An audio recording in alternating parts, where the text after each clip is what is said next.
is hot. Mike is steaming. It's flaming. Welcome back to This is episode 50, by the way. Is it actually? I think so. Of Uncontained Multitudes. Sure? I will pull that up. Should we have done something? Well, we are doing something special. Yeah, the fuck? We have a guest. I mentioned this earlier, Meg. I'm sorry. Bro, it's our 50th episode. It is. Are you serious? Yeah. I last time this Good Guys Do Imperialism too. Wait. Oh my god. Goddamn. I didn't think of that until... it's been 2 years. 2 really? Yeah, because we started like 2 winters ago. When was our first episode? Dog. A long time ago.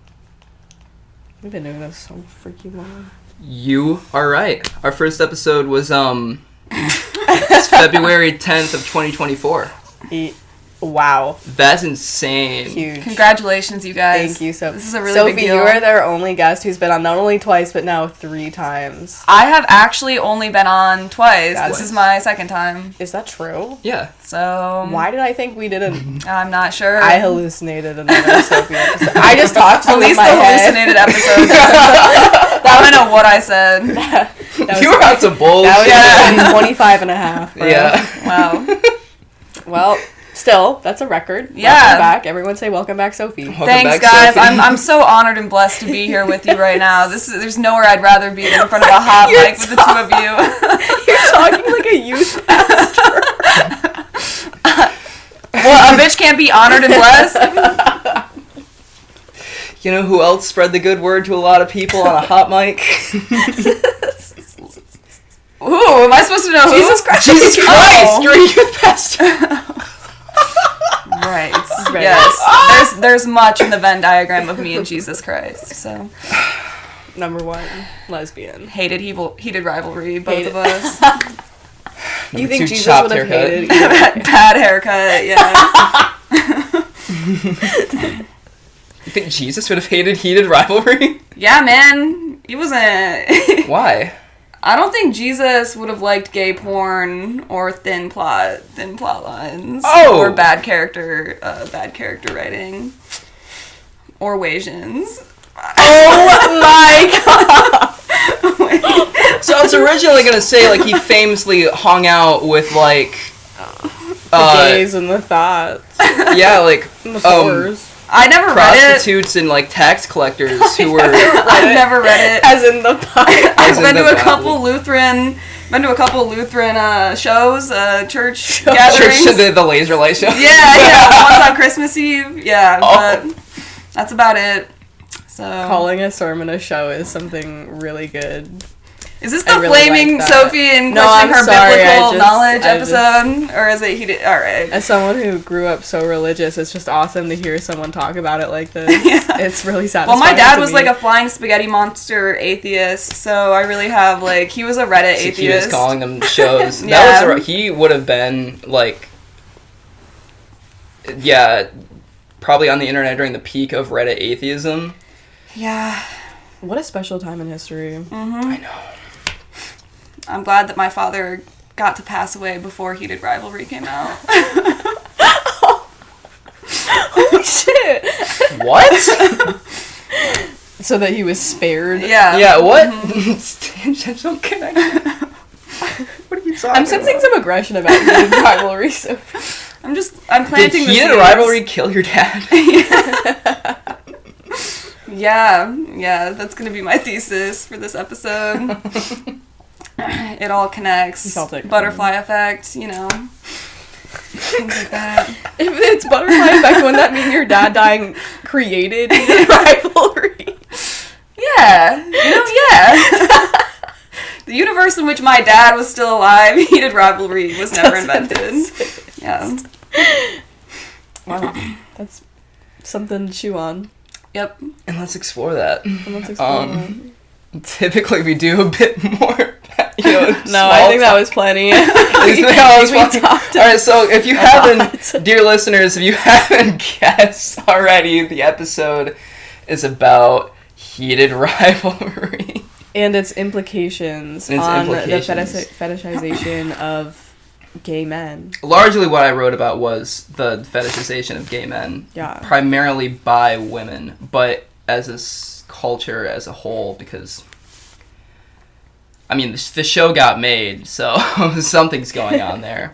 Not only was the show made, but it received, like, such, like, you know... glowing reviews. It holds some of the highest ratings of any show ever. And just, like, viewership. IMDb. Like, it's just become so big. Like, if you, on paper, if you say, oh, it's a show about two gay hockey players, like, who gaff? You know, like, you would think that people wouldn't gaff. Everybody gaff. And they gaff a lot.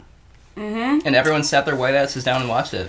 My mom's coworkers, my mom works in an office with a bunch of, like, millennial to Gen X women. Mm-hmm. Non-political, like, down the line, love that show. I've been, awesome. Like, yapping my mom's ear off about that show. Is this how we, like, fix homophobia? I don't know, because... feeding millennial women, like, gay slop. I mean, if we want to get into it, it's like...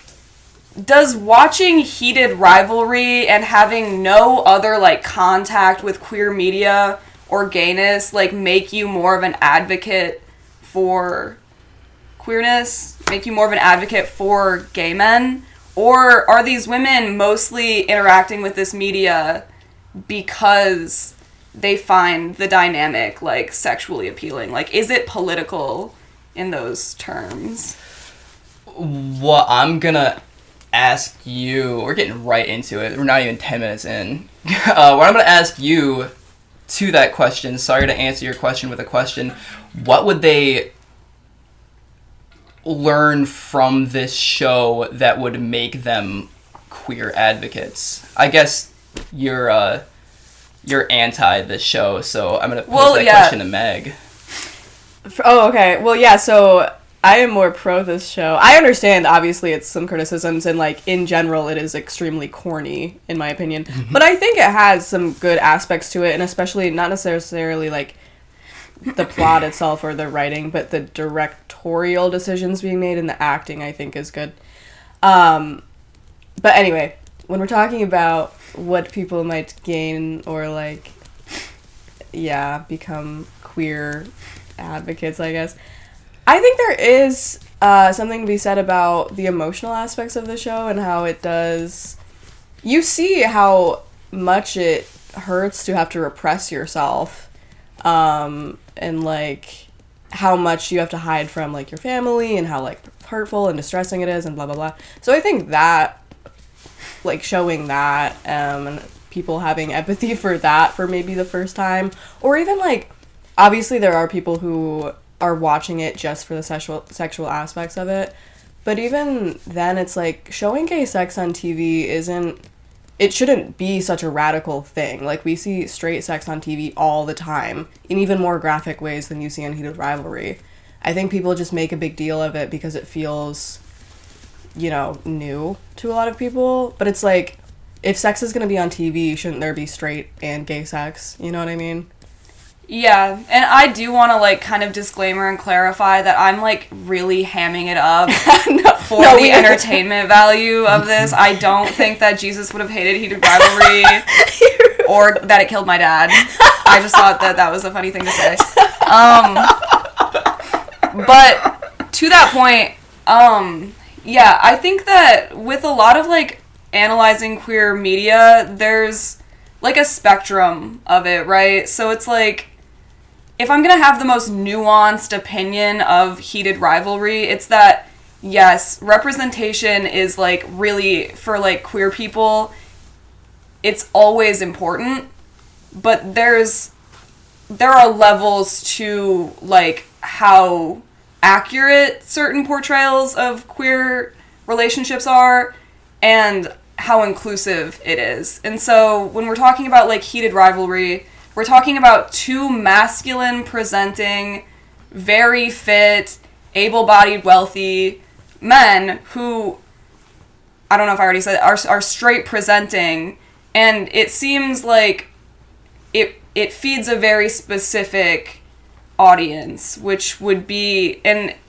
I think when I was researching this, like, I mean, 53%, do you guys know, of the viewership was women? Right? Something, it's not crazy, but, That seems surprisingly low, actually. It's not what you would expect of a male gay TV show. Yeah. And 'Cause it's not necessarily for women. right. Yeah. And women are really dominating the discourse online. Straight women are really dominating the discourse.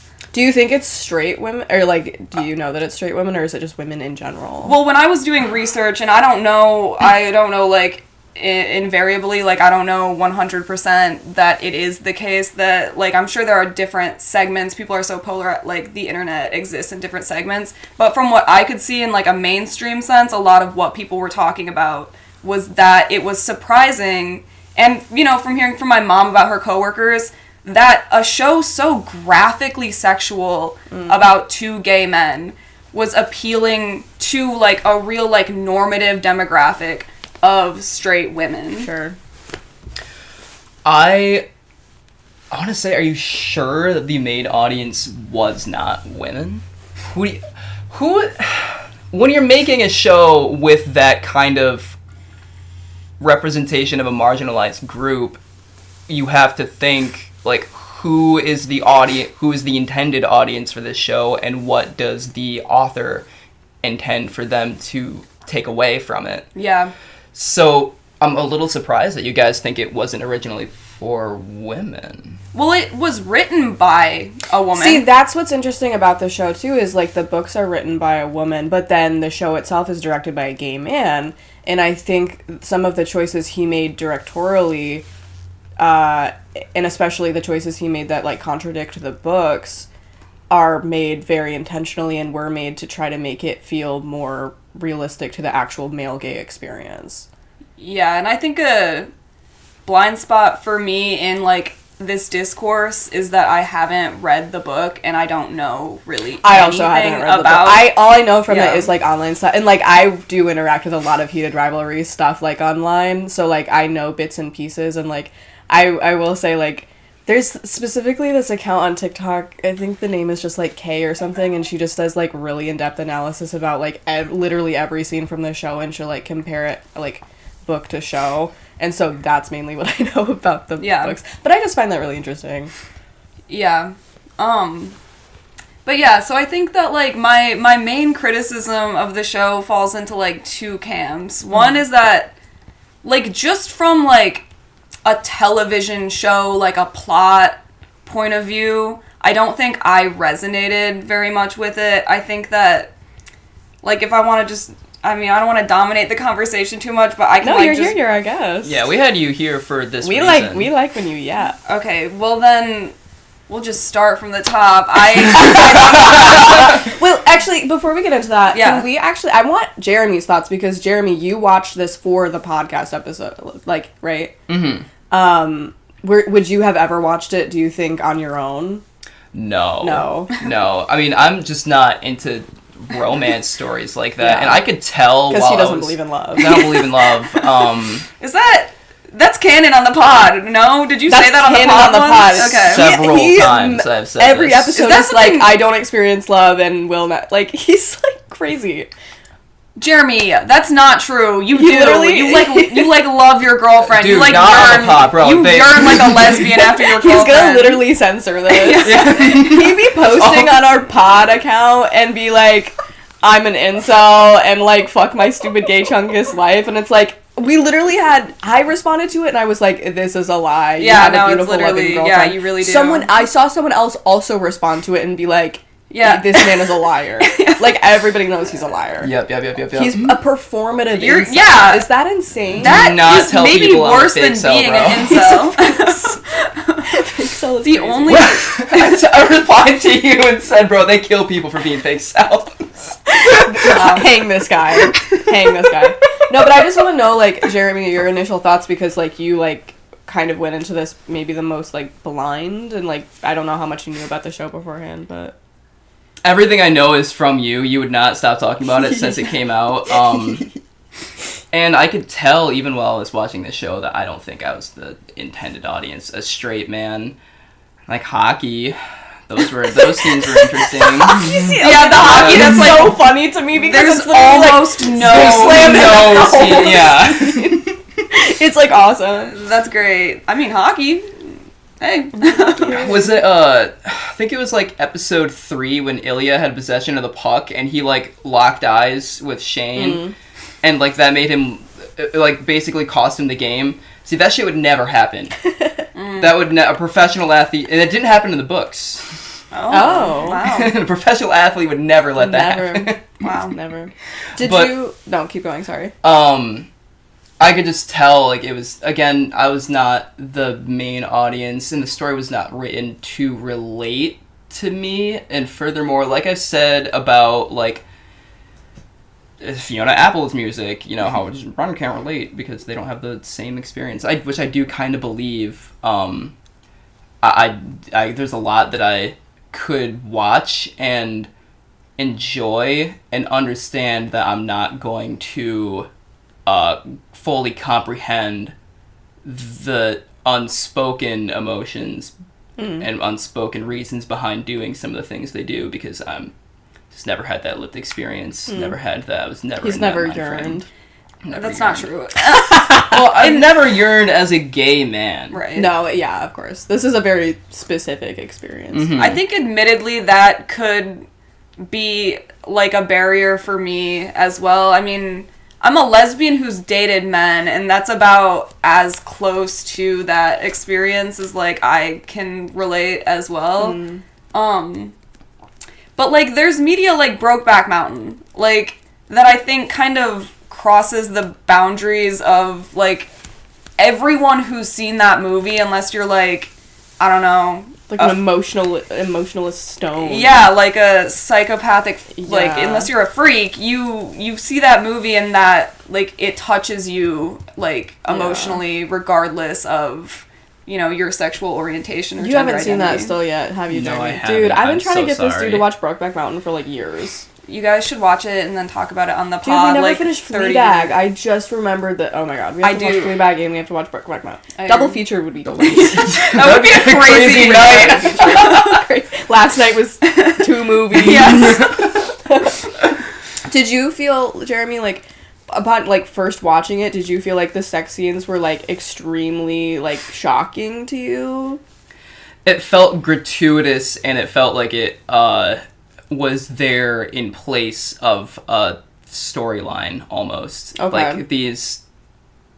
Well, because for, like, half the series, it was just hookups. Like, one-night stands that they would have when they were in the same city.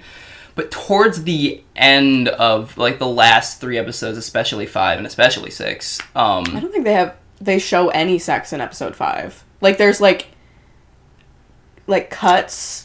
And, like, there's, like, implied sex, but I don't think there is any sex in episode 5, if I remember correctly. And that, like, kind of retroactively justifies the gratuitous sex of the first 3 episodes. Damn, babe, that sex was gratuitous. Oh, my God. that sex was gratuitous. No, I totally understand what you mean, though.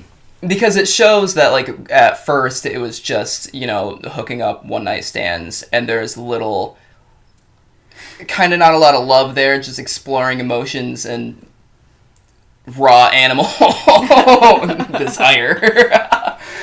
Whereas later on, they caught emotions, and now they're exploring those instead of each other's bodies. Well, and a little bit. And a little bit of each other's bodies, but... Don't forget about each other's bodies. Yeah, don't forget about each other's bodies. But, like, episode 6 was a very touching love story. Yes, I agree. Like, that's when it finally... it justified everything that had happened before and showed that they had grown as characters. And even shown... Like, the writing was just so much better, I feel like. That episode was really good. Yeah. No, it is, it was shocking to me how much different it was to watch, like, the last episode versus, like, the first episode, just, like...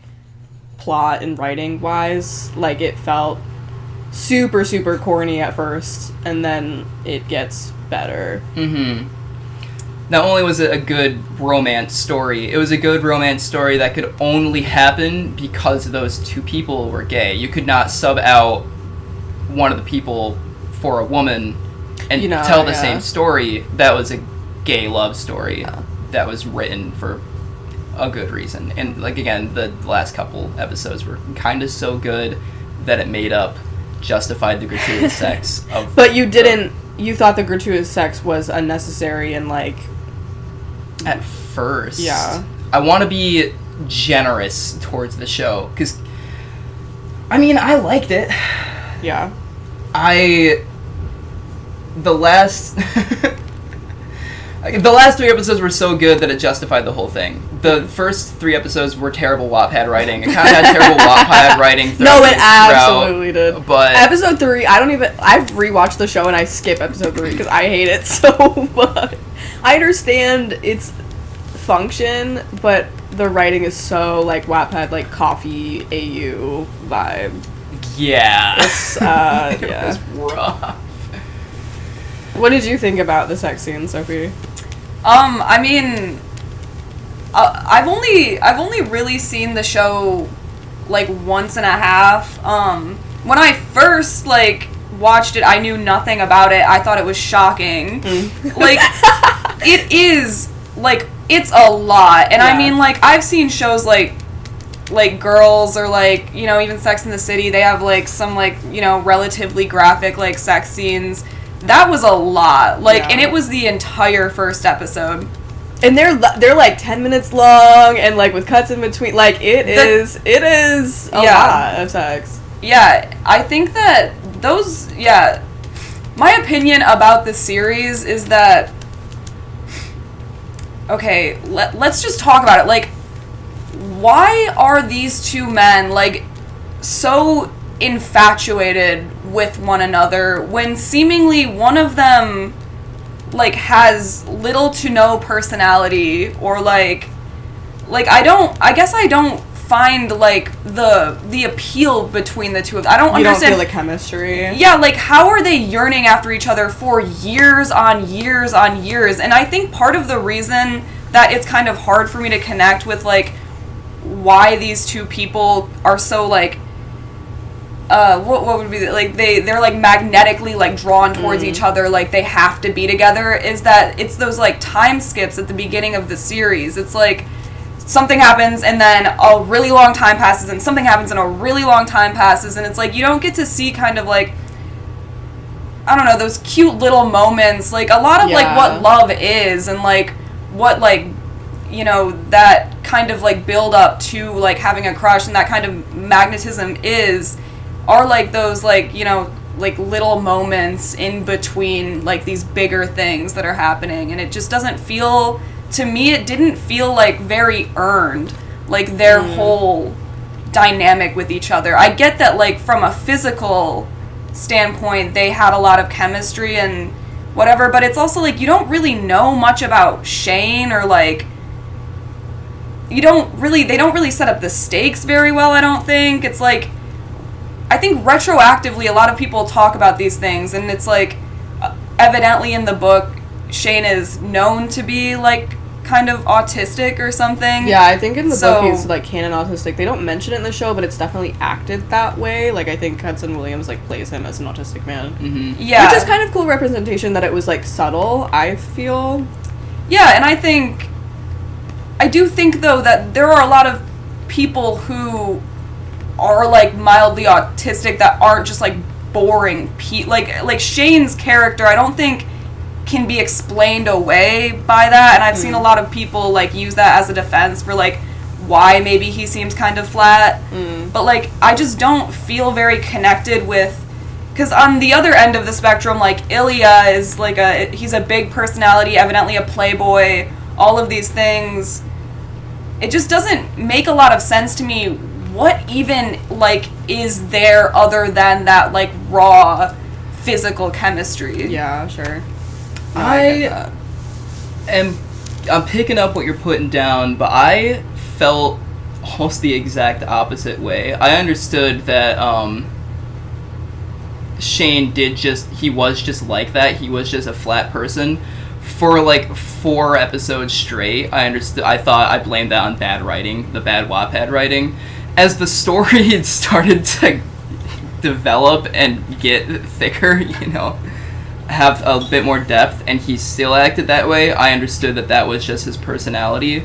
Because it was sort of Ilya's big, boisterous personality that brought out Shane's. Yeah, well, and you see him kind of open up, and I guess as someone who is also kind of introverted or just more, like, guarded as a person, which I think is Shane's personality. Like, I understand being kind of coming off cold or, like, flat until, like, you really get to know someone and, like, you feel comfortable enough to kind of be, like, sillier or, like, just have, like, more personality, I guess. But I do agree that, like, there are definitely parts where he feels boring or, like, just flat. And some of that is writing, but then I think some of that is intentional writing and some of it isn't. You know what I mean? Like, the not intentional parts are maybe, like, the boring parts, but I think some of it is intended to be, like, he is a guarded, very, like, precise type of person. And specifically towards Ilya, at first, like, was especially so because it's, like, he's having the sexual relationship, but he's actively shutting down the emotional side that is, like, bringing up. Yeah, I guess I feel like when I watched it, I felt like Shane was the very clear, like, self-insert, like, Sure, character in the yeah. same way that, like, Bella Swan is in Yes, Twilight, yeah. where it's, like, it's that same, like, kind of dynamic that, like, I just don't find super interesting. No, that's totally that. And a Yeah. self-insert thing is a really great point. Yeah, that makes sense. Which is funny to me because I read Ilya as the kind of one-dimensional, thin character. He was just a boisterous playboy, and that's kind of all there was to him. And I know his, like, dad died, but that didn't really impact the love story I guess that's or a why I lot liked of his him better decisions. too, though. Is he seemed to have more of, like, a world built around him. It's like you don't really get to know, and I wish that maybe in a story like this, like, we could see these characters kind of interacting with the world outside of each other to maybe, like, characterize them more. Like, they needed more exposition, maybe. Yeah, or, like, you know, just having them do other things so that it's like, because it's like, how do these people act when they're not, like, you know, having that relationship with each other? Like, how just are they, like, in the world? Like, you know, it feels like kind of one-dimensional in the sense that it feels like they just exist to be in this relationship with one another. Well, and that's especially when there's, like, the time skips. It's like, okay, literally nothing else exists besides these the gay sex pieces. that you guys are having. yeah. I think they tried to put in a little bit of that when they would show them interacting with, like, their friends or family. But yeah, I agree. There could have been. Yeah, there's a little bit. Again, like, I feel like Ilya's character was just so neglected. He was so thin. He had a little bit of exposition, but his exposition motivations was mostly... are clearer, though, aren't they? Like, it's like he has to do this because he has to make, like, money because he has, like, a family he's supporting in Russia. It's like, that's a motivation I can understand. He doesn't want to lose everything. I mean, they're more conservative, like, his family. He doesn't want to lose everything to this relationship. Well, on the other hand, it seems like Shane's character is well supported by his family. It just doesn't seem like... I don't really understand his motivation for why he likes this guy so much, or, like, why... You know, I don't understand why these characters act the way that they do, other than because they're just written that way to be in love with one another. Well, yeah. And I'll get into that a little bit because I think this starts to get into, like, the whole power dynamic aspect of it, which is, like, a really important part of the show in general and, like, their sexual relationship, and I think especially their sexual relationship as it begins. I think, obviously, like, Ilya is the more dominant and Shane is the more submissive, and that is, it's common for sexual dynamics to sort of be flipped in sex versus in, like, the real world. Ilya is more dominant sexually, but, like, in the real world, he has very little control over his life. Like, he's very much, like, being controlled by this motivation that he can't really do anything about. Like, he's playing hockey, has to support his family, is all these things. His life is very chaotic, very out of his control, whereas Shane, on the other hand, is the very opposite. He's extremely precise, extremely controlled.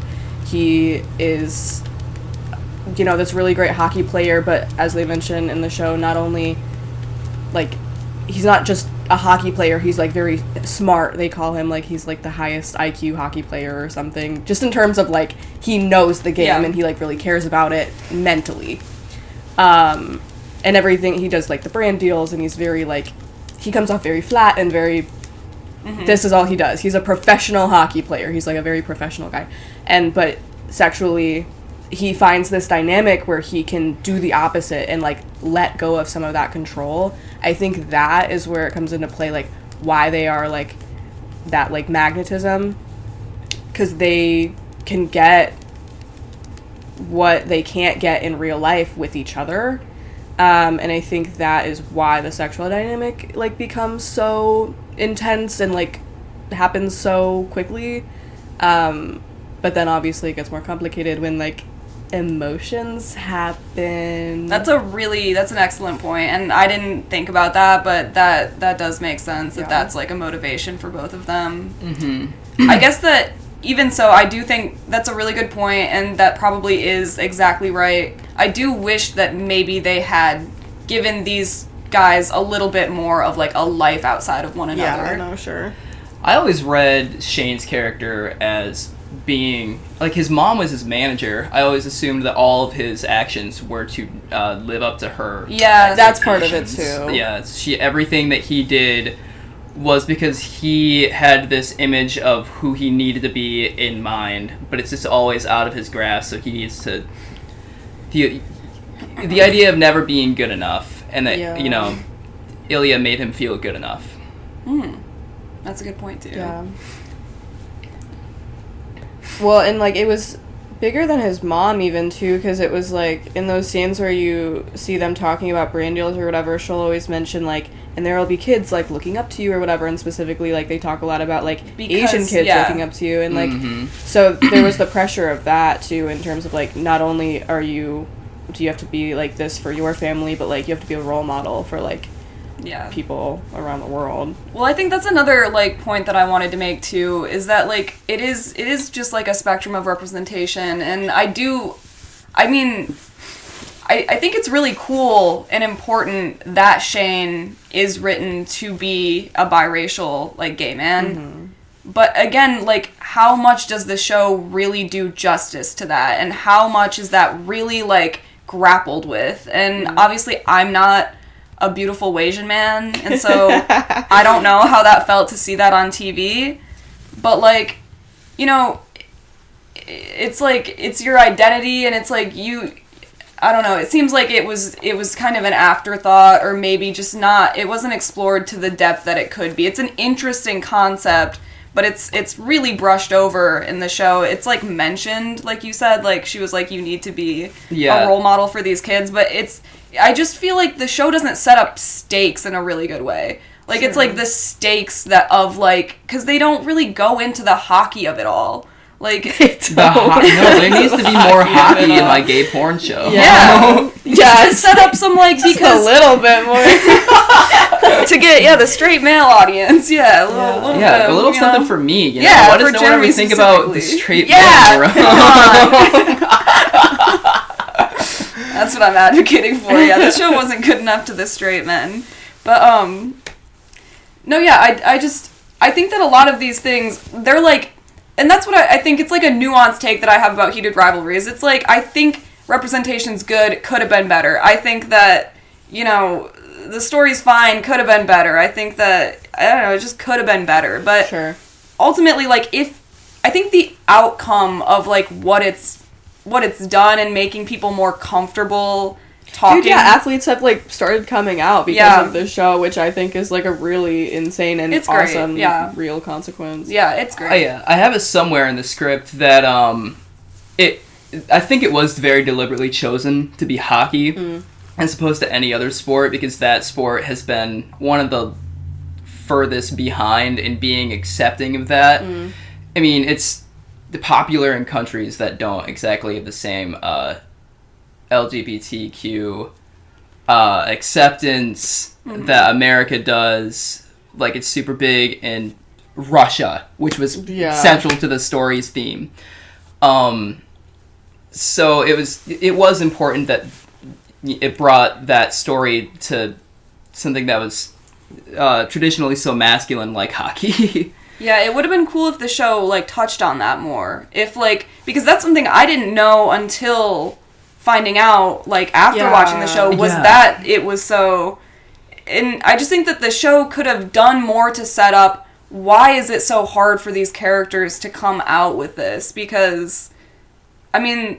especially to as being someone who's queer and like interacts with queer media, it can sometimes feel like these like, I mean, we're at a point now where there's discourse about, do you even need to come out and all this stuff, like, you know, and so it can be hard sometimes to think like, you know, why is it so, you know, like, we're living in, it's the, you know, 21st century, and people talk about this, and there are a lot of people who are out and gay, and it's not, obviously it's still a marginalized group of people, but I think that if the show had, like, set that up a little bit more, but that is the truth of real life, and so the show's consequence in real life, I think, to me, feels more weighted than, like, you know, it, like, justifies the show. Yeah. Like, even if I don't think that the writing's the best or whatever, like, it does seem to have had positive consequences, and so I'm not gonna yuck that. There's also, like, a million straight shows that are, like, absolute slop, and those get to exist, so it's like, let us have some slop, too. Totally agree with that, too. Yeah, I called a friend before I came on here, and I was talking to them about it, and they were like,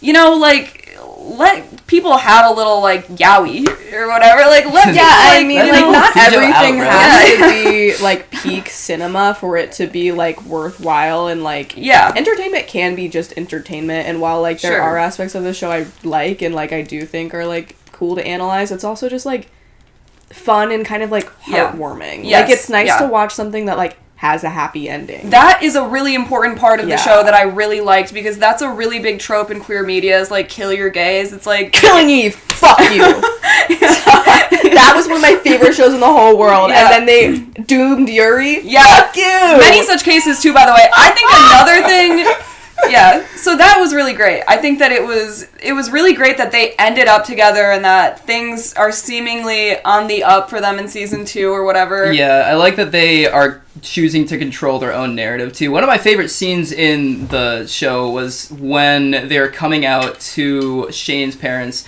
and his mom, who manages him, was like, okay, you're gay, let's start the press release. She said, let's make some money. Yeah. I love that. And then to which they decided that, no, we're not going to be public. Or I guess public, I don't know how it's going to be in season 2. It reminded me of the one interview from Kim Kardashian's mom, who is Kim Kardashian's manager. Kim?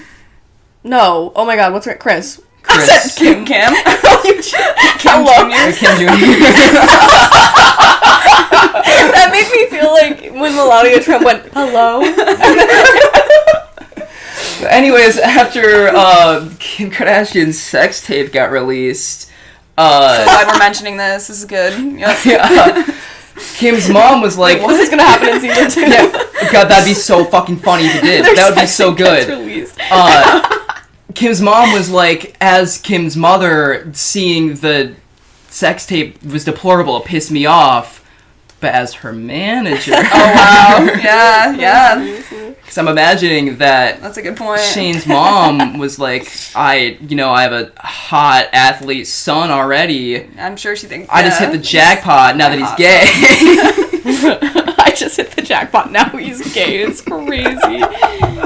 Yeah. I would love to see some, like, lesbian slop get made, too. And I think that was something I was thinking about while watching this, too, is that, like, lesbians are so horribly starved for media, like, that represents them in any type of, like, way that isn't just horribly doomed and terrible and so sad and, like, the worst shit you've ever seen. Or, like, so much, like, yearning and pining that, like, nothing actually ever happens. Totally, like, how many times have you tried to watch, like, a lesbian piece of media, in quotes? Yeah. But it's, like, they just look at each other a bunch. Yeah. There's nothing that actually, like, it's implied that it's, like, a romantic relationship, but it's only implied. Yeah. It's like, okay. Yeah, I hate that. I hate that it's always, like, something terrible has to happen, or, like, they just have to, like, break up. Like, I think a lot about, like, I love The Last of Us. I think it's fucking incredible. I think a lot about, like, like, just how sad that made me, like, as, like, such a big fan of that, like, game and of that show, that, like, you know, they couldn't just have them end up together, like, have Ellie have, like, one happy thing, like, it had to be this horribly, like, just so sad, doomed, terrible thing, and it's, like, I really can't think of a lot of, like, Blue is the Warmest Color is coming to mind. Oh my god, like, a my horribly first, doomed, like lesbian movie of my whole life. Yeah, there's not a lot of, like, you know, that... Happy endings, it's all doomed eerie. Yeah, Oh. and so I hope that, you know, a good response from, like, the queer community about, like, not adhering to that trope also inspires, like, I hope that this inspires people to make more happy, hopeful queer media, like, in the future. And I would love, like, a lesbian Heated Rivalry. I think that would be beautiful. I want it to be, like, gymnastics or figure something. skating, maybe? Figure skating. Maybe Figure one of skating. them's a figure skater and one of them's a hockey player, and that could be really hot and awesome. Get her in the writing room. Yeah, no, seriously, I could cook something up. I like how radical you guys are thinking about this. It is that deep. It really, It is, well, everything's that deep. when I say that, I feel like you guys are so far ahead of where almost where the culture's at. Maybe this is just my perspective because I'm a dumb straight man, but you guys are like it's okay and even good that you guys are that there's gay slop on TV and that it can be Because represented 20 as years ago, slop. we weren't allowed to have anything, let alone slop. Yeah, totally. Because, like, not only is... It's almost comforting that it's, like, slop, that it's, like, casual viewing, rather than it... Not every piece of queer media needs to be, like, this moving, beautiful Brokeback Mountain type story. Like, those Well, are that was obviously doomed wonderful too. and important. Yeah. And that was doomed, of course. Yeah. But...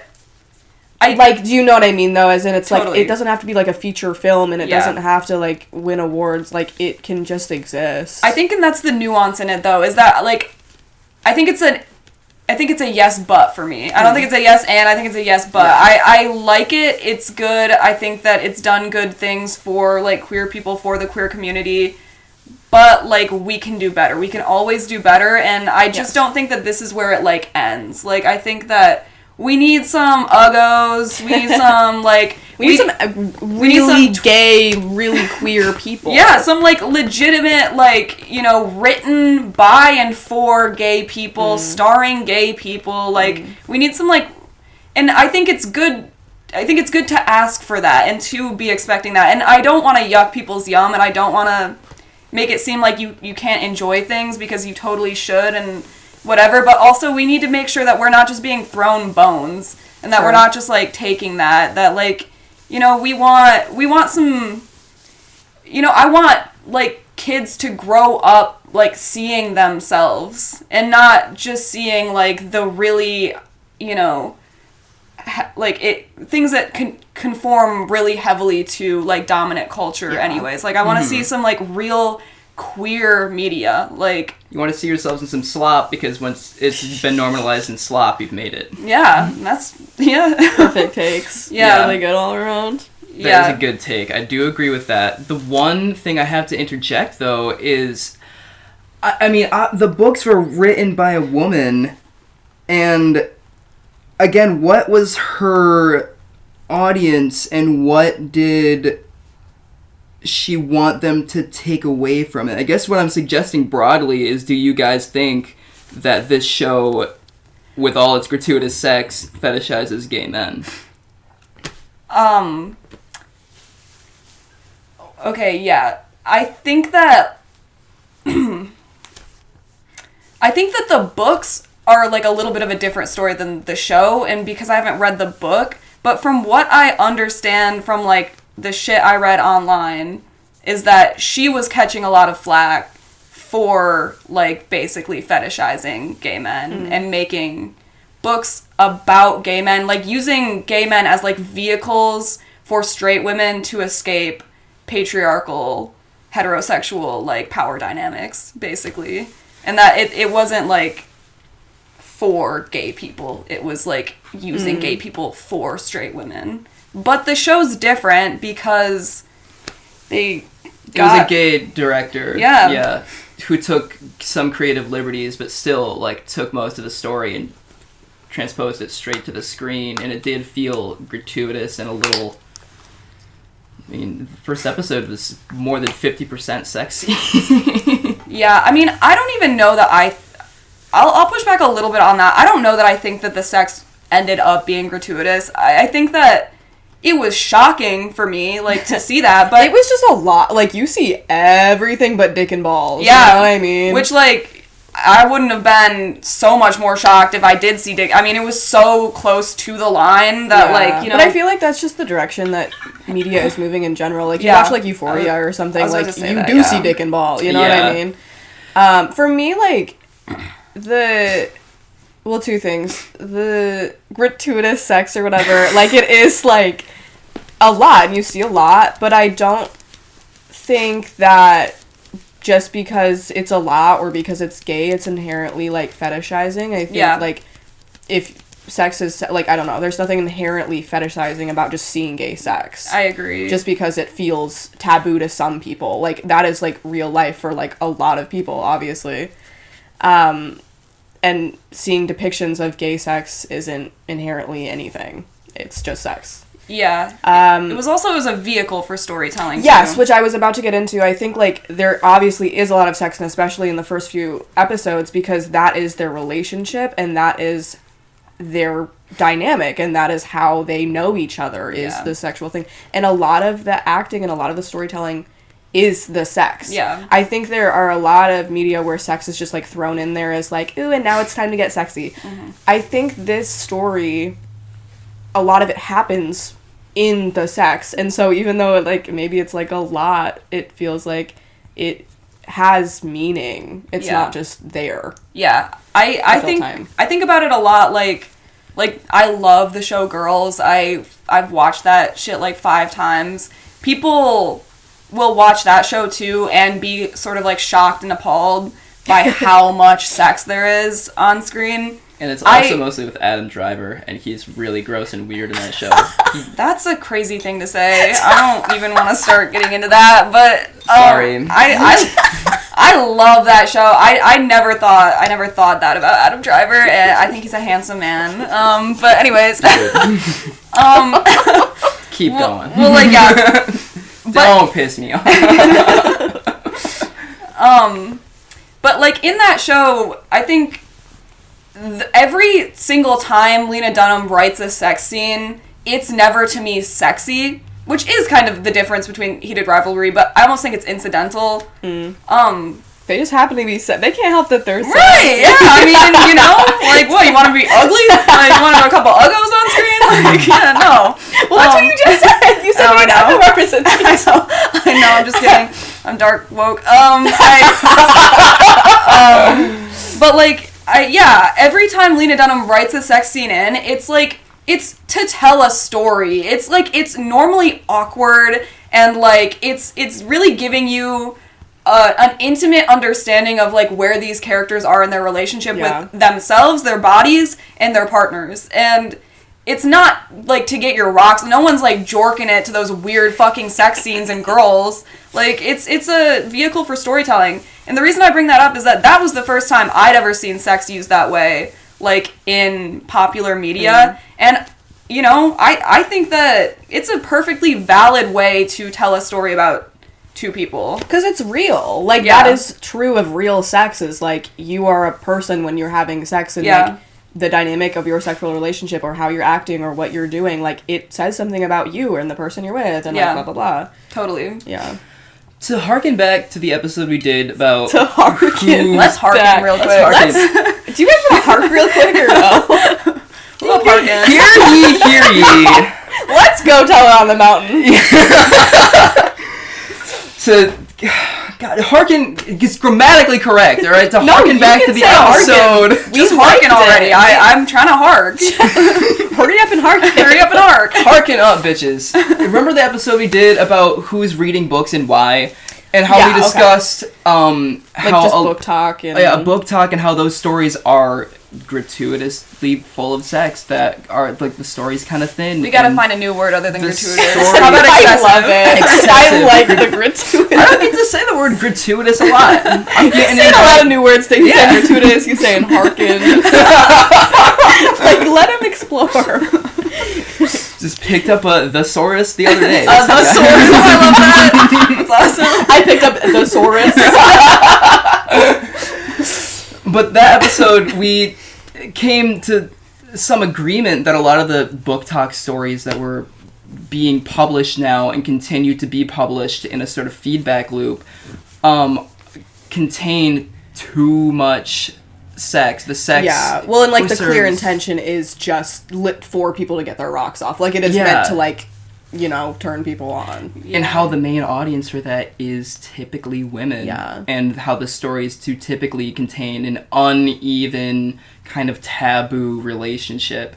Do you guys feel as if Heated Rivalry plays into that, or is the same kind of genre? Because I feel like Heated Rivalry, before it became a TV show, would have easily slid I think, right yeah, it kind of into was like a book talk. talk thing. That's probably how it got made into a TV show in the I first feel bad. I place. feel like I wish I would have read the book so that I could speak on this more. Because again, I don't want to say anything definitive about something I haven't read.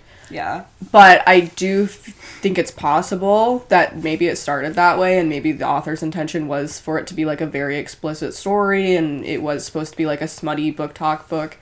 But I think regardless of that now, what it is as a show and what it is to the general populace now, it's not that generally. Which is so interesting. I really like the take that you guys have, that it's we're so radical, we're so in the future already with this stuff that it's cool and good actually that it's, you know, queer slop, as opposed to not showing, or, you know, showing queer relationships in a less, Yeah. I guess, harmful way, a less, because to me that is depicting queer relationships as like overly sexual, like as sexually deviant.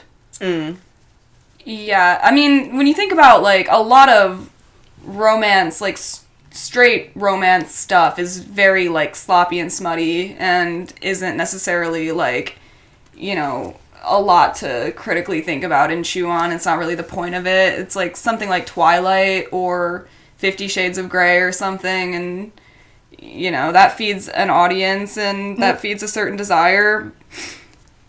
You were telling me this morning that you thought unwokely, or that Twilight was not woke enough because it displayed such a uneven romance. Yeah. And like maybe that's not bad. Maybe that's what people bought that book for a reason. Well, that's again, what they wanted, but it's it a fed into a nuanced- feedback loop yeah. that like defines how stories are told and what's published now. Yeah.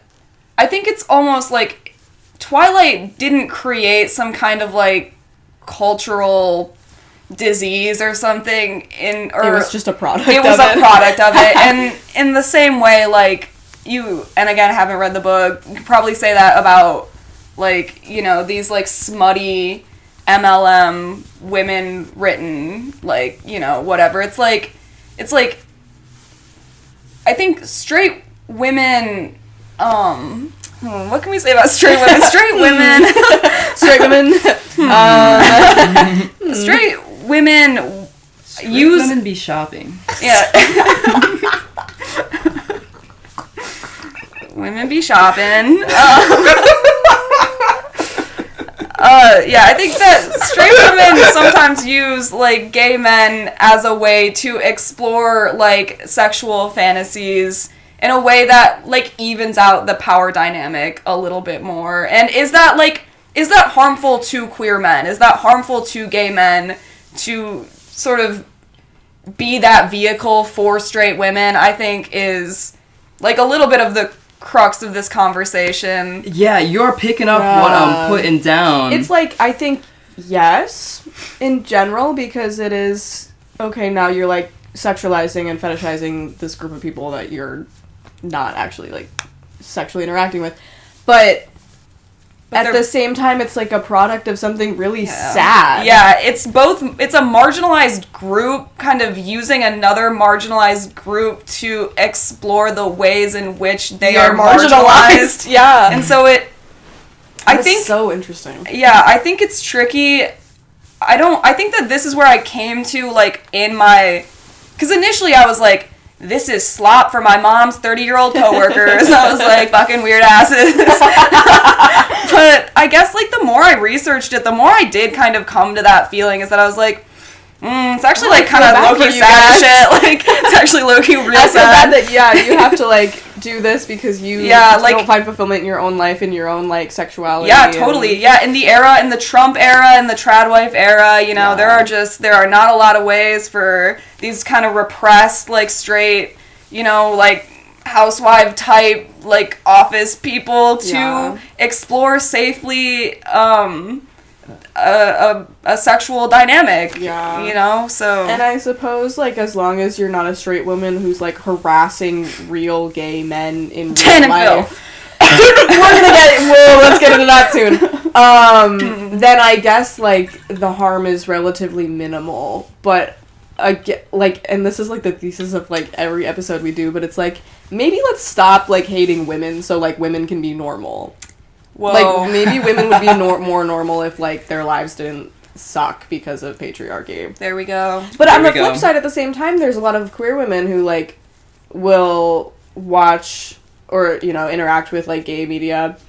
And I think that is, especially back then, and we'll get into Dan and Phil, too, because there wasn't enough, like, lesbian or WLW media, so it's, like, gay media was the next best thing. Totally. Because it's, like, okay, watching straight stuff is just, like, not relatable, it's not interesting. Yeah. And it's, like, okay, gay media is not the best option, but if it's what you have, it's, like, what you're gonna interact with, like, and I definitely did that when I was a kid. I was, like, Dan and Phil were my favorite YouTubers of all time. I'm, like, a Dan and Phil expert.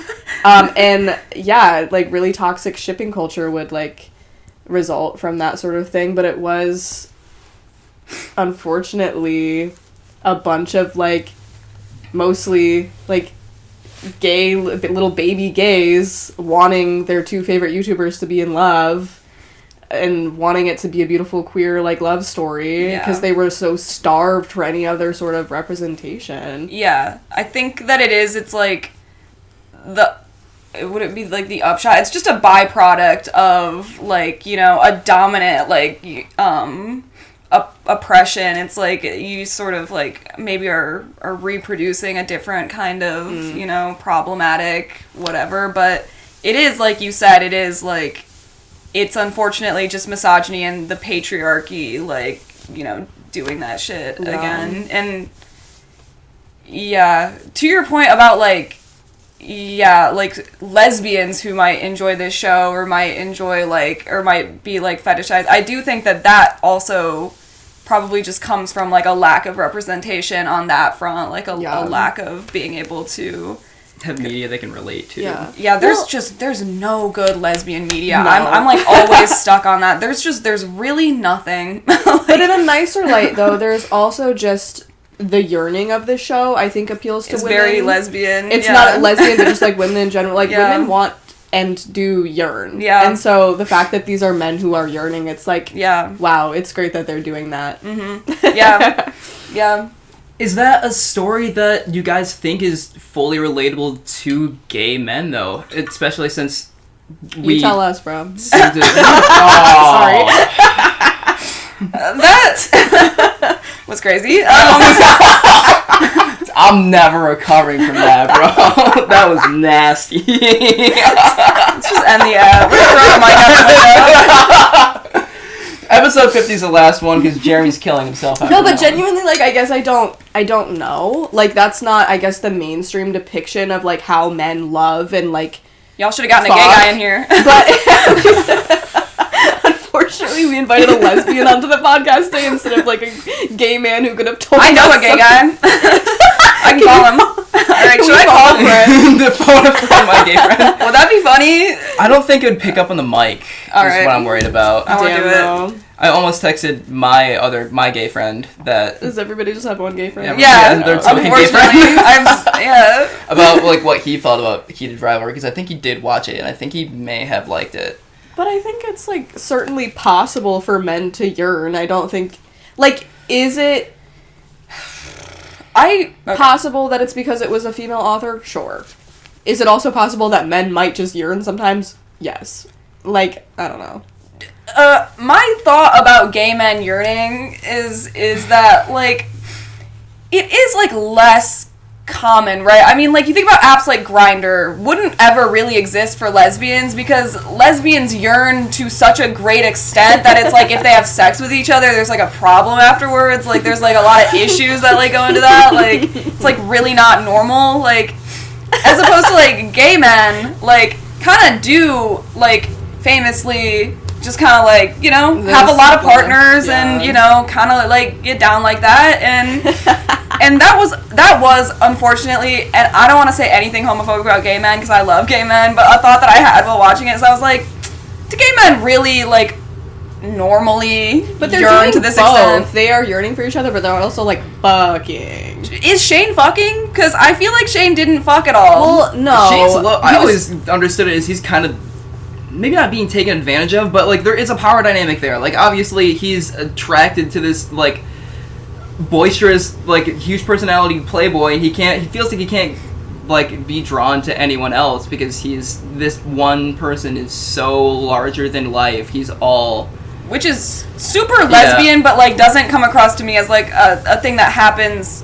Well, there's also just so much implied internalized homophobia. I guess that's also something I wish they'd expanded on and like wish it wasn't just implied. But like as a like this very like controlled like hockey professional player, like you can imply that he just like hates that he's gay because it takes him so long to even admit that he's gay to Ilya, who he has gay sex with. You know what I mean? So I think for him that aspect is why he wasn't really fucking around so much. They should have been more explicit about that, I think, because that did confuse me about watching it, as I was like... There's a lot of internal homophobia that I think was accidentally written into the show. Or maybe it was purposeful, but it wasn't... Yeah, it was left so unaddressed that it feels kind of like it's homophobic in a certain way. Again, my biggest gripe with it is that it kind of paints... gay men is sexually deviant. And it, like, what did they do that was deviant? It serves to reinforce it. You think butt stuff is deviant? Like, I don't think they did it. Like, they're like, aside from like the power dynamic, there's nothing that deviant. And even the power dynamic itself is like not that extreme. Like, you know, no one is being dehumanized. No one is like...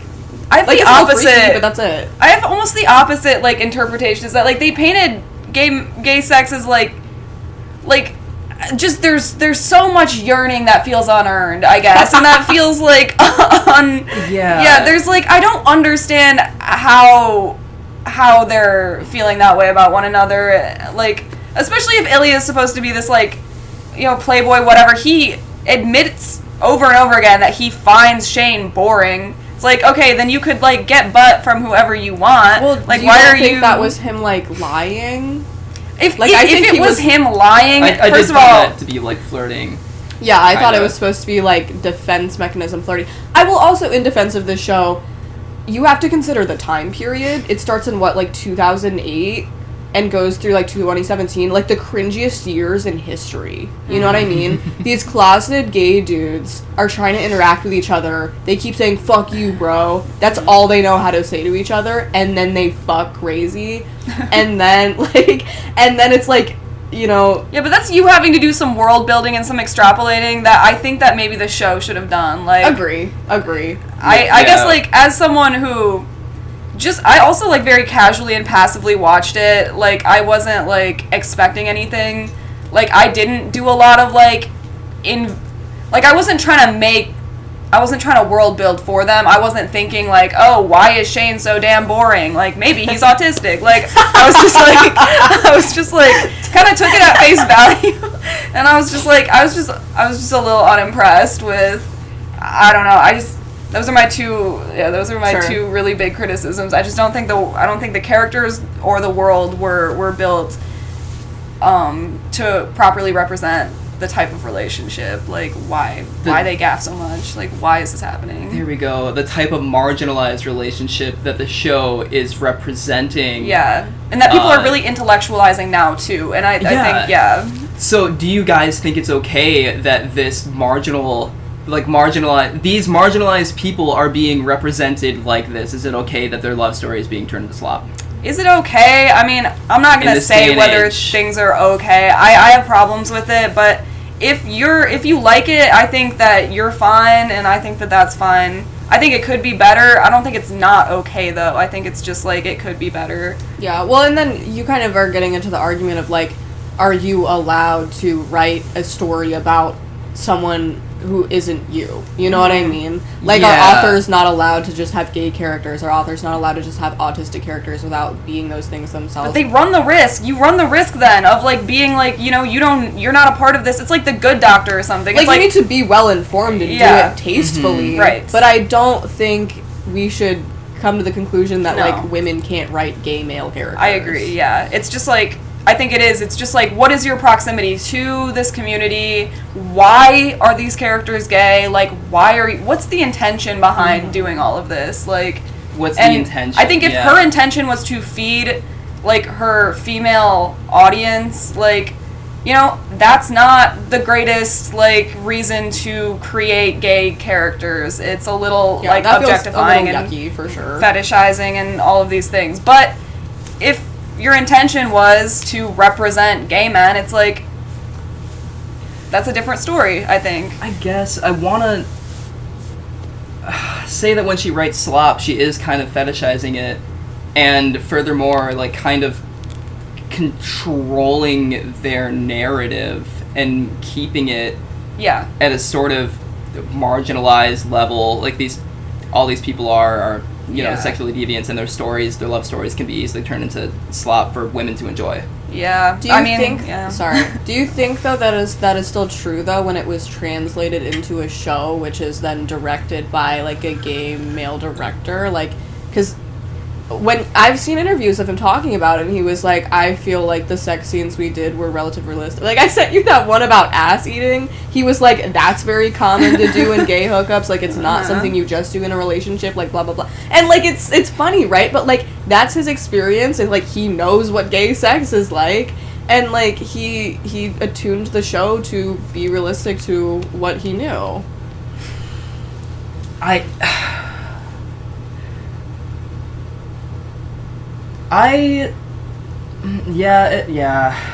mean, he took creative liberties away from the book sometimes. Yeah. Oh, he changed things that he was like, this works better for the show. Yeah, which you have to then ask yourself, like, why was that creative liberty taken? What did he do as opposed to what? To make it more of a gay... What did he do to control the narrative? Yeah. What did he do to take away the narrative from a woman who wrote his story for straight women? Like, that's like the yes but, because, like, would it have been better for the book to have been written by, like, a gay man, for gay men, and then to have been adapted into a television show directed by a gay man? Probably. And thought experiment, maybe, what would it even be, what would the story even be if it was written completely by a gay man, as opposed to a woman writing a spot about two gay men? And that's a good question, because a lot of these, like, book talk books, or these, like, really popular books about gay men are written by women. There you go. I actually can't really think of or name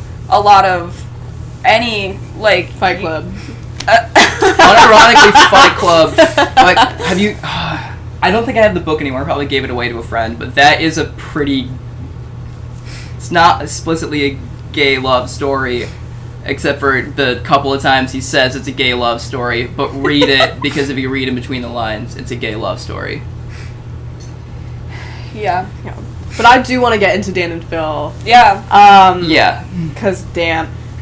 They recently, like, hard launched the fact that they were in a relationship the whole time, but, like, it's like a 40-minute video. Mm-hmm. And they do get in a little bit to, like, how, like, awful it was for their whole fan base for years to be like, you guys are gay and you guys are in love and I'm gonna write gay sex and smut about you, and, like, they couldn't go anywhere or do anything without that happening, and, like, people, like, really digging into, like, their private lives, and that was, like, obviously, like, awful to live through.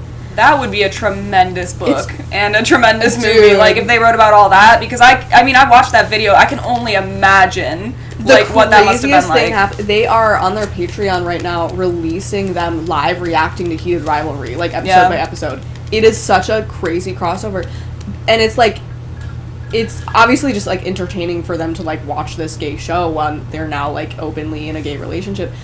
But it's also like kind of devastating because you watch it with them and they're like pointing out things that Shane and Ilya do that they're like, oh, we had to do that, or this is what they could have done to avoid like further detection, like like talking about them in like a hotel room like next to fucking Scott Hunter or whatever. They're like, oh, we would have never done that, like when someone was like next to, like Hank Green would have been next door or something, like talking about like in VidCon terms. And it's like funny, but it's also like, holy shit, like this was real for these two people, and obviously like they weren't hockey players, but it's like a different type of celebrity and like similar stories in that way, and like it is representation for some people, but at the same time, like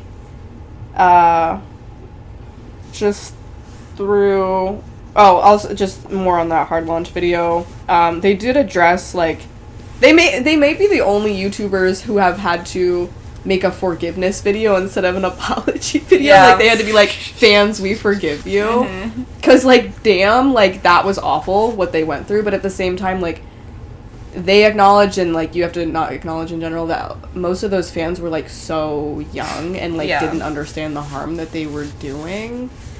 Like everybody was like 13, you know what I mean? And that's like, it's not good that that happened, but like truly most of those people didn't know better, which sucks. But.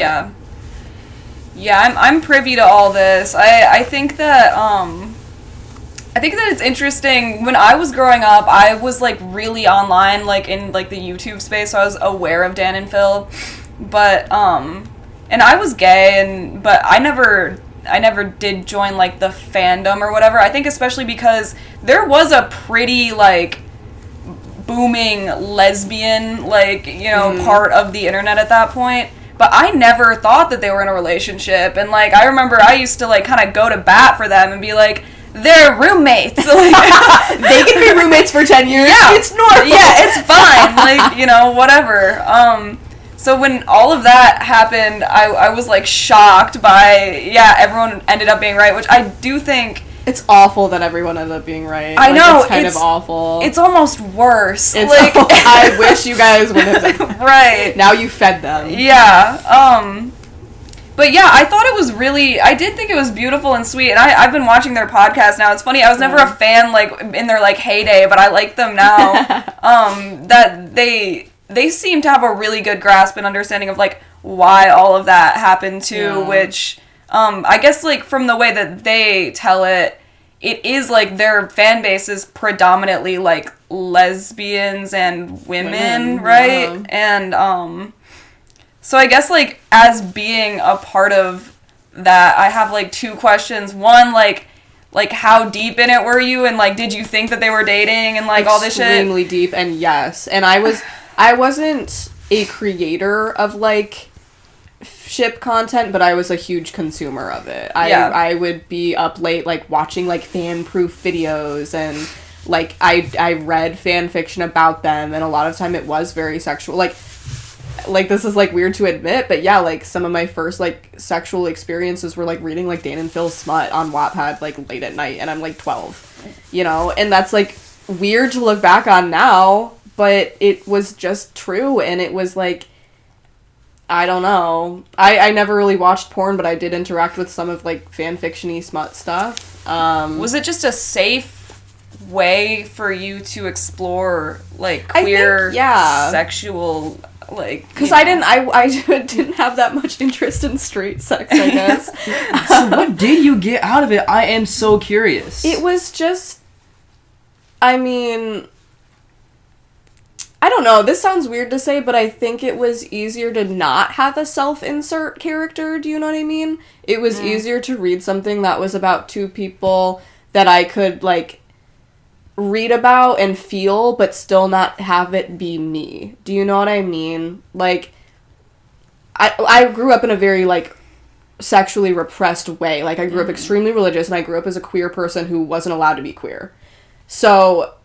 to interact with sexual media without it feeling like I was really interacting with it, or like would have experienced it myself. Like, I think that was because that would have been like a hard kind of bridge to cross, as being like, because then you would have had to kind of be like, I'm a little fruity. Like, I guess like when you were at that point, like when I was probably like 12 at this time, I like started feeling suspicious that I might be not straight, but I hadn't really like started dating or anything yet, so I didn't fully know. And like I probably started calling myself pan within like a year of that. That was like the first label I ever had.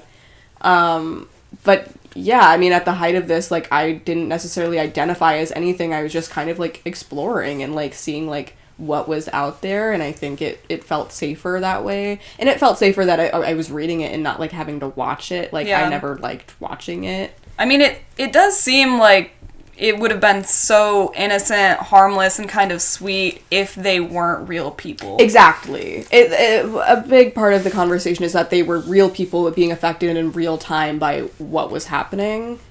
But when it comes to like fictional characters or whatever, it has a lot less impact. So it's like, who really gaff? Yeah, but I think it's like, it's connected in that like, if because you know, you were really young, and like a lot of these people, it seems like, were really young, and so that kind of like fetishizing gay men and not quite have it, or fetishizing real gay men and not quite having the like political consciousness around it that is sort of necessary to really interact with it in an intentional way. It's like when you're 13 or whatever, that makes more sense, but it's like, I think that like adult women need to, there's something about interacting with like queer media without that political consciousness as an adult and stuff that has potential for like harm. Yeah, for sure. Furthermore, there's something to be said about how normalized it is already for that to even be a thing that happens. You get what I'm saying? You wouldn't write smut about two friends. We're roommates. So hold on. How is this connecting? How is this connecting, Jeremy? All right. So we're roommates. Meg would not write smut about us. Right? Right? No, but you're right. It is the fact that it was gay felt like, oh, I can invade your privacy because it's gay and I want to know. Yeah, there is that, like, that level of objectification that exists there, that level, it just... And it's an so othering. normalized. It's like, oh, you're different Totally, than me, so let me find out this information or create this information. Yeah, there's some amount of, like, controlling your narrative I can do. There's, I can... It's dehumanizing a little bit. It's like, because there's no way... like, that you even would write that stuff about people you did know. Or, like, want to read stuff like that about people you did know. Mm-hmm. And so doing it about... I think in the Dan and Phil situation is so bizarre, too, just because the kind of fame that they have, they're so intertwined with their community, and, like, they're actually reading this shit. They're, like... because even if you wrote fan fiction like that about a celebrity... they probably wouldn't see it. Right, an internet celebrity, you have to interact in a different way than just, like, a big actor or something. Yeah. Yeah. Or, like, you're, like, on live, and, like, your comments are all, like, are you in Dan? Are you in fuck? Are you in... I literally can't talk anymore. Are you in fucking Dan filling? Are you fucking Dan? Are you filling Dan or what? Sorry. I'm sorry. They would have liked that joke, though. They're kind of nasty now. Yeah, they are. Like, if you, like, listen to their podcast, like, it's kind of appalling. It's nice like, that love them, but, like, damn, you guys are kind of nasty. They've really grown up with their audience. Let's go back in the Yeah, that situation's bizarre. And it's so of its time, too, because I think that there was just too, like, a kind of novelty to their relationship in, like, being gay online, or just even being online to the extent that they were. No, that Phil is one of the first YouTubers literally ever. Like, Phil has been on YouTube since 2006. Yeah. The year YouTube was created. That's crazy. Like, they were OGs. I haven't watched the video where they officially came out. Did they give a reason as to why they stayed in the closet for so long? It was, like, quite a few things. I think Dan specifically just had a lot of internalized homophobia, and, like, within his family and, like, his hometown and stuff, like, just learned that it wasn't okay, and, like, struggled with that for a very long time. And then I think the fan culture made it even worse, because it's, like...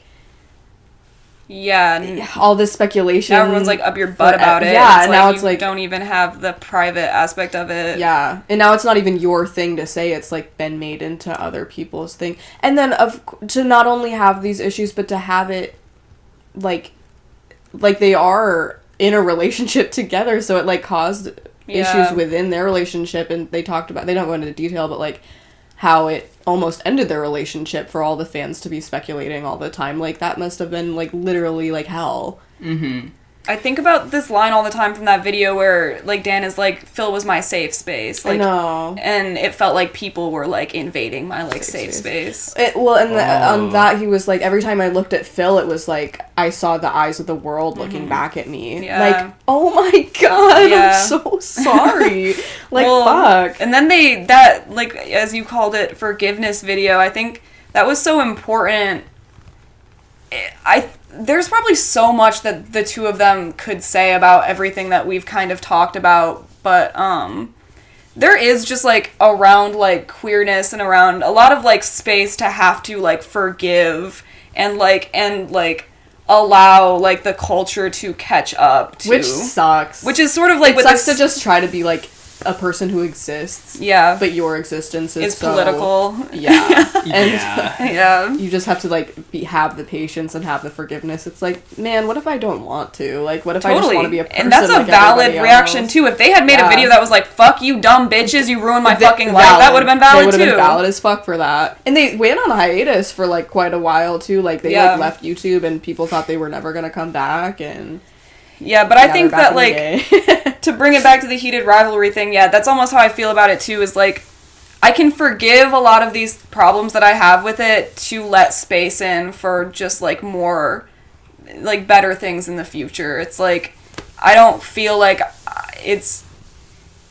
I don't know, and I think that with, like, The Last of Us and The Color Blue and all these things that I kind of have, this queer media I kind of have problems with, you know, it's like, I have hope that the culture will, like, catch up to it and that things will keep evolving and people are gayer now than ever and getting older, and, you know, we're having these kinds of conversations right now, and I think that that's, like, important. Do you think, I guess this is sort of my large overarching question of the episode, do you think that it's okay that Heated Rivalry written by, or do you think, rather, Heated Rivalry written by a woman contributes to this culture of fetishization that, like, kept Dan and Phil in the closet for so long? Ooh. Yes.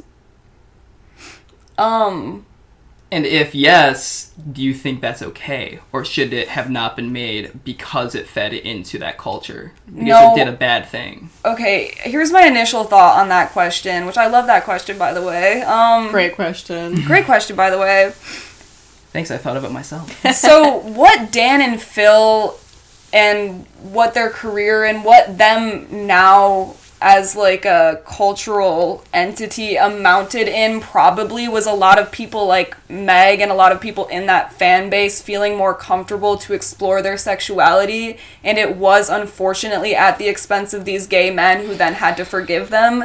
And in a similar vein, that's probably, like, what's going on with Heated Rivalry, maybe, is that it is probably having some of those same consequences, but it's also opening up conversation around queerness that is integral to, like, keep on the steps, keep up the ladder towards, like, a better kind of representation. Yeah. It's, like, one of those things where it's, like, damn, like, I guess we have to, like, forgive or just, like, accept that this is part of letting, like, normies, I guess, see us. It's the yes but that I keep saying. It's Yeah. it's like just accepting that this is kind of the moment that we're in, but wanting more for the future. You have to take a step back to take like 2 steps forward. You have to allow normies in. That makes sense. Yeah, allow it to like infiltrate the dominant culture too, and you know that's gonna come with a lot of like, and it's the same Make as them like assimilate to us. yeah, Bitch. and a lot of things are going to get normalized, like the fetishization of certain cultures. Yeah, and they're gonna get distorted in that too, but they're ultimately also becoming mainstream, and it's like we just have to. I mean, the more and more stories you see, like, the better, I guess, because, like, and there's no, like, one queer experience, either. So it's, like, as many stories as there can be, like, let them exist so that they can continue to exist and continue to, like, get better and, like, more representative. Like, perhaps this is the kind of representation that we need right now because it's so popular to, like, show studio execs or whoever has the money, wherever the power is. This will like, people do want to see this. Yeah. People do like, yeah, I'm sure, like, this show had such a small budget and was filmed over what, like, the course of like 3 or 4 months or something. I was shocked like, it was by that, an insanely short filming period. Mm-hmm. So like I don't think this company that made it was all that like and the actors have talked about like how they never expected this to be the thing that like blows them up. Like they're huge celebrities now. Yeah. I don't think anybody expected the show to be what it has become. See, when you throw the queer community a little bone, just how ravenous they are for it, and then maybe you'll throw a few more, and maybe they'll get, you know, higher budget and more quality and more abundant, and through that... I am really excited to see what season 2 looks like because they will have the budget and the time to, like... As you can talk shit about the show for sure, but, like, given what they were working with and the time that they were working with, I think how it looks is really impressive, actually. And I'm really excited to see what it looks like when they actually have time to do shit. Yeah, that'll be cool. I love a good montage, and the show has some great montages. The, My Moon, My Man montage. Awesome stuff. Yep. But, like, yeah, circling back a little bit, like, the fact that this Heated Rivalry and, like, books or shows like it, you can argue that there is some fetishization going on, but at the same time, if it is fictional characters, that's at least a step up from where we've been. Yeah. At least it's not two, like, British dudes on the internet that you're ruining their lives about it.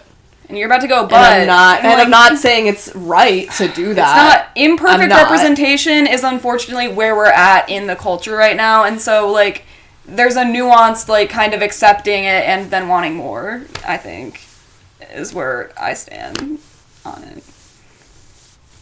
I mean...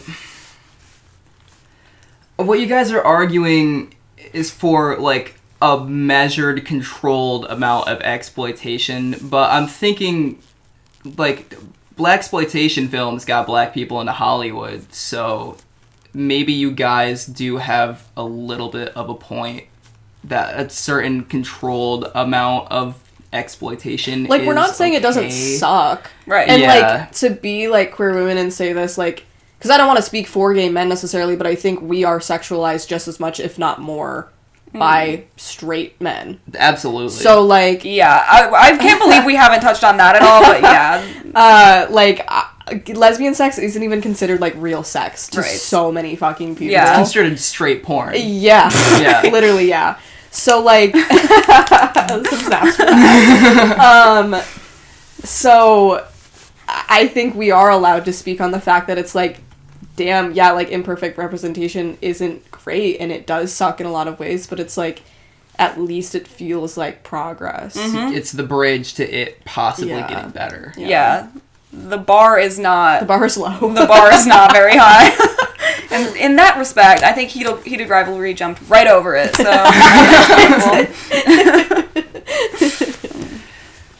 All right. Yeah. The hour 30 minutes. Holy shit. Do we have This anything was else a to good add? My only add is that I think that Connor Story and Hudson Williams are actually really fun celebrities. I'm glad that celebrities are becoming fun again. They're fun celebrities. I thought they did a pretty good job at acting. I think They are great actors, I think. Up. Yeah. I think the writing, like the actual script, was bad. But what they did with it was they- great. The yeah. facial expressions that they do and stuff, and like you can tell they're like thinking. You know what I mean? Like I believe that those they kind of shapeshift. Like they don't look like their characters in real life. Like have you looked at pictures? They don't look the same. Oh, and Ilya does a really good Russian cadence and accent. Yeah. The way he just picked up Russian for that role, yeah, and yeah. like I would have sworn up and down he knew that shit already. He Again, learned that for the role. That's crazy. No budget. They got paid peanuts, and Yeah. he's doing all this shit. For sure. They're like waiters at like Cheesecake Factory. Yeah. But Yeah. they busted their fucking. No, I think it's great. I think they have really great careers ahead of them. I hope so. Like I think.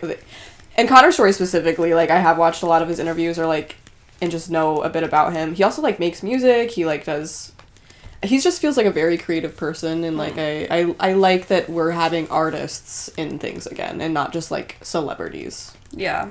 And also, like, new faces. Yes. Yeah. Oh my god. Yes. Jesus.